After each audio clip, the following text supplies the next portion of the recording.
Well, it's Nesson Employees Day, as you can tell, as you look out of the Green Monster. Top half of the third inning, and the Red Sox on top 3-0 behind David Price. Jerry Remy, Dave O'Brien, delighted to be joined by Red Sox president Sam Kennedy joining us in the booth. Sam, a great opening ceremony. I have to ask you, was that all a surprise for Big Papi today that his daughter sung the national anthem? It was, and boy, was he emotional. He was covering up those tears behind those sunglasses, and afterwards he yelled at about 4 or 5 of us down there. He said, if you ever do that to me again, you guys are in big trouble. And, wow. and he goes out and knocks one off the wall. Yeah, right away. David Ortiz. Incredible stuff. It was such a touching moment. By the way, she can really sing. She was terrific, and we're just so proud of her. She's been obviously with the organization since David came in 2003, and to see her grow up here at the ballpark along with D'Angelo and Tiffany and the entire Ortiz family, we're really happy that we could kick off the season at Fenway Park this way. I mean, how does it make you feel now to be on the field for ceremonies like this, knowing this is the last home opener ever for one of the great legends and the best clutch hitter the Red Sox have ever had? There's the moment before the game. You know, it's a very special moment, and I think one of the things that has happened under the John Henry and Tom Werner stewardship of this franchise is a recognition that opening day is about so much more than just baseball. It's this great fan base coming together, turning the page on winter, and opening up Fenway for the entire summer. I'll tell you, Sam, one thing I really enjoyed with the ex-athletes from around town, Bobby Orr, and of course Bill Russell, Ty Laura. I mean, that was fantastic, you know, because those are all the guys that I watched. Absolutely. It's amazing. It was, we feel so privileged. We thank all 3 of those gentlemen for being here today, making the time to tip their cap to David Ortiz. And Tom Caron said on the way in here, I think it was 19 rings between everyone else there on the field. Only 19. Yeah. Pretty staggering. This was a great moment too with Bobby Orr and Bill Russell, now 82 years old. You know what was particularly touching was before they threw out that first pitch, Bobby Orr on one arm and David Ortiz on the other, and Ty Law right there as well, walking Bill Russell out to the mound so he could do that. Bill Russell told David, and there's a base hit into left field by Caleb Joseph, he had never done that before. We picked that up on our microphone. It was a very touching moment. It was very cool to see these guys pay that close attention to Bill Russell, one of the great icons in the history of sports, and it was a special moment. And I don't think that an active player has ever thrown out the first pitch, at least in our time here. So to honor David with that moment was a great thing. As he was walking out, Jerry looks at me and goes, 11. That's 11 championships. It's unbelievable. That's more rings than he has fingers. Yeah, it's remarkable. Take that, Will Chamberlain. Rickard, the batter, he's 1 for 1 with a double. We talked about, Sam, the new netting and the safety precautions here at Fenway. Fans will notice that, I think, immediately when they come into the ballpark this year. Yeah, we had a great day. Tom Werner led Mayor Marty Walsh through the ballpark and to show him all the upgrades on Friday. And the netting got a lot of compliments. There's some mixed reaction, of course, when we were required to make some changes. But I think overall it'll be for the best. And we're meeting Major League Baseball's minimum standards, which is a 70-foot radius from home plate. Well, some ball clubs are actually taking that, as you know, all the way past the dugout.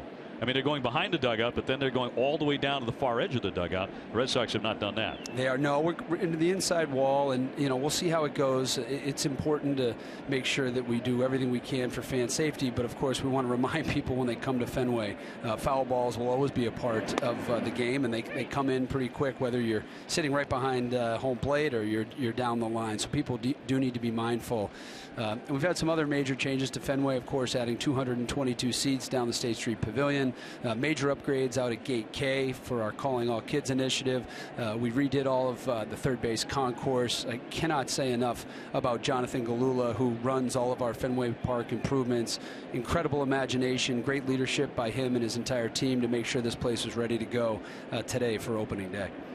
In so many ways, it's the Fenway Park I grew up with, and you did, and Jerry did. But in so many other ways, in great ways, it's not. The improvements and the imagination that have come to the fore here kind of blow you away. Well, we have the Hippocratic oath of do no harm to Fenway Park. I mean, that's first and foremost. When John Henry and Tom Werner and Larry Lucchino came in 2002 and evaluated what the options were with Fenway, and when they made the decision in 2005 to preserve and protect Fenway, we wanted to make sure any additions sort of looked like they'd always been there. Rickard takes ball 4, so that'll put runners at first and second. Manny Machado We'll dig in next for the Orioles. Red Sox had 3-0 as we chat with Sam Kennedy, Red Sox president, here on opening day. You walk by all winter long an empty Fenway Park.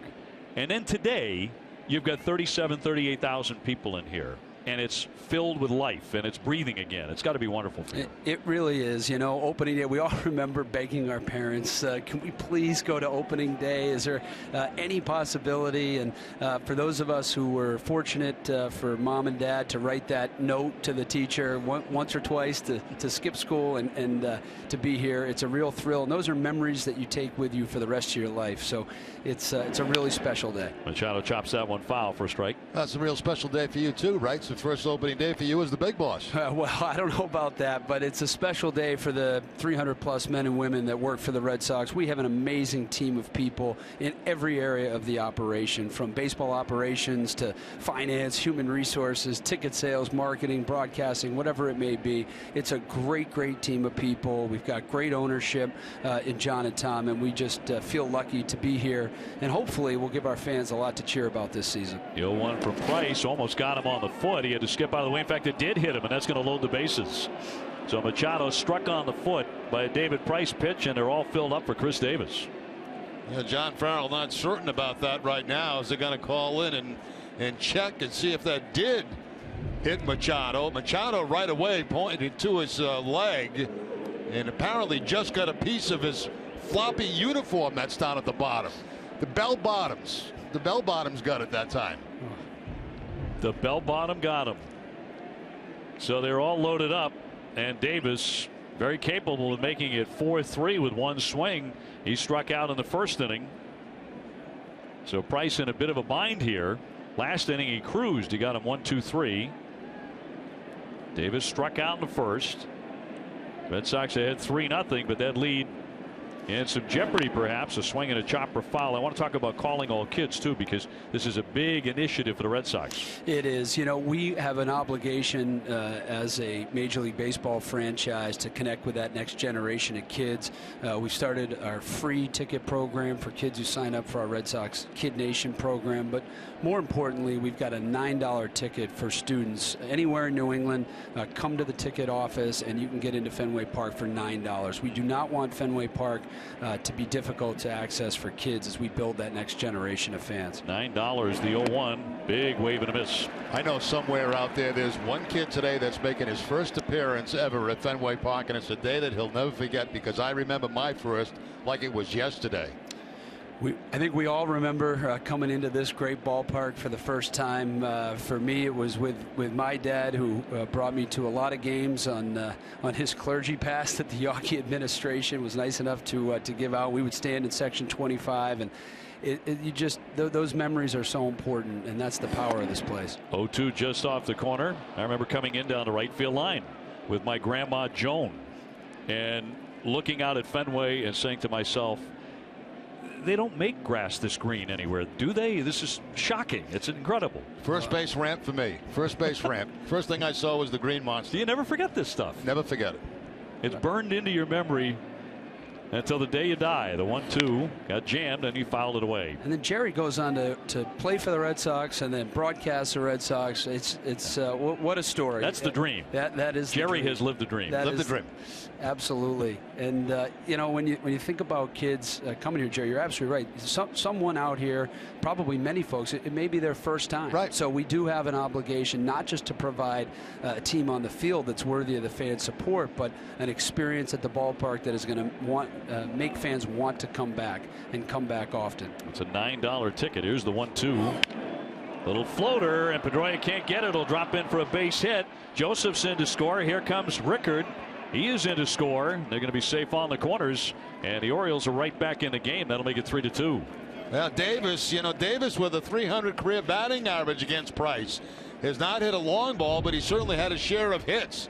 And this time gets a little bloop that's going to go over the head of Pedroia, as you can see, and 2 runs come across. So a little bit of a struggle in this inning. The walk, a hit batter that just got a piece of the pant leg of Machado, and now the base hit to bring in 2 runs. So the tying run is 90 feet away, and Mark Trumbull will climb in. The big left fielder, former Angel. He is 0 for 1 with a grounder to short. Chatting with Sam Kennedy, Red Sox president, here on the home opener, the 105th home opener for the Boston Red Sox at Fenway Park. Price looking for a double play ball right here, and that's in tight for ball one. I know you guys must be excited to be home. It's been great to watch you on television, but some of the players and managers and the coaching staff, I should say, were really excited to get back home for Fenway and get in front of these home fans. Yeah, we came in last night after the trip back from Toronto, and Fenway was very quiet at that time, but you could already feel the excitement starting to percolate. But more than anything, you know, being out of Cleveland, because we felt like we were there 6 months. Yeah, played 2 games. Played 2 games in 6 Cleveland. months. Toronto, a little easier. 5 nights, 2 games. Yeah. That's April baseball, I guess. Yeah, a bit of a choppy start for sure. But the weather's been fine today. Price trying to get out of this jam, however, only 1 away. And a high fly right center. Jackie Bradley with a long run, turning, and that ball's out of here. That's a 3-run homer for Mark Trumbo, who had 13 last season. That's a big bat, and all of a sudden the Orioles have turned this game around. That ball just kept carrying, and no chance for anyone to make that catch off into the bleachers. And Trumbo picking up his first home run of the season, and it goes a long way. That fastball's down the middle of the plate. A little bit of an inside-out swing by Trumbo, and that ball got up in the wind and just took off. I mean, it was hit very well, no question about it. So this game has turned around in a hurry. Yep, 5-3 Baltimore. So an early slugfest here, and that'll bring up Matt Wieters, who struck out his first time up. And he'll take a strike. So the Red Sox getting Price in early 3 runs, but the Orioles come storming back. They've been in a groove since opening day. They've won all 5 of their games. And that's a strike. You talked about it earlier, Dave. It's a team that's going to hit a lot of home runs. There's no question about that. So they're never really out of a ball game. Price a little bit wild in the inning with the walk and a hit batsman. He's also allowed 3 hits, and now a long 3-run homer, and down into the dirt to make it 1-2 on Wieters. Orioles here for 3 games, and then the Toronto Blue Jays will be in for 4. Sam, after that Tampa Bay, so it's a nice long homestand to get started. 10 days. Yeah, the guys are excited to be back. It's a long time to be away from home, obviously, with spring training and then to go right into that long road trip. 2-2.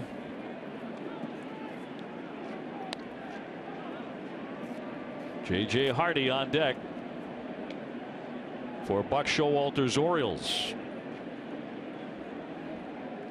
The only undefeated team in the majors right now. And the 2-2.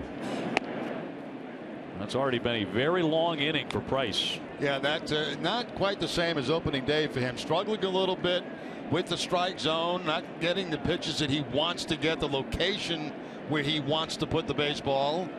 It has been a struggle for him. He's already thrown 27 pitches in this inning. And the 3-2 to Wieters. And he blows him away, strikes him out. So second K in the inning. Now, second time today he has got Wieters. This time it looks like a cut fastball that's going to get it, but still that ball is up in the zone, but it was toward the outside part of the plate, which was a little bit of an advantage for Price there. We noticed it. Everybody did when they walked in the ballpark today. That flag blowing out. We knew it might be a high-scoring game here at opening day. And with all of the games all 3 of us have seen, and Jerry's played in here, and we've seen more slugfests than anybody. Absolutely. It was hard to get that flag down on the Green Monster for the unfurling, given how windy it was. So there could be a lot of runs scored in this one. That's inside for a ball on Hardy. He is 0 for 1. Pedroia made a terrific play to rob a single from him up the middle in the second inning. So Price with a 1-1. right to the feet of Xander Bogaerts, and that will retire the side. But the Orioles just got 5 runs here in the 3rd inning. Might be one of those days. Sam, thanks so much. Great to be with you guys. Keep it up. We'll see you soon. Thank you. President Sam Kennedy joining us middle of the 3rd, 5-3 Baltimore.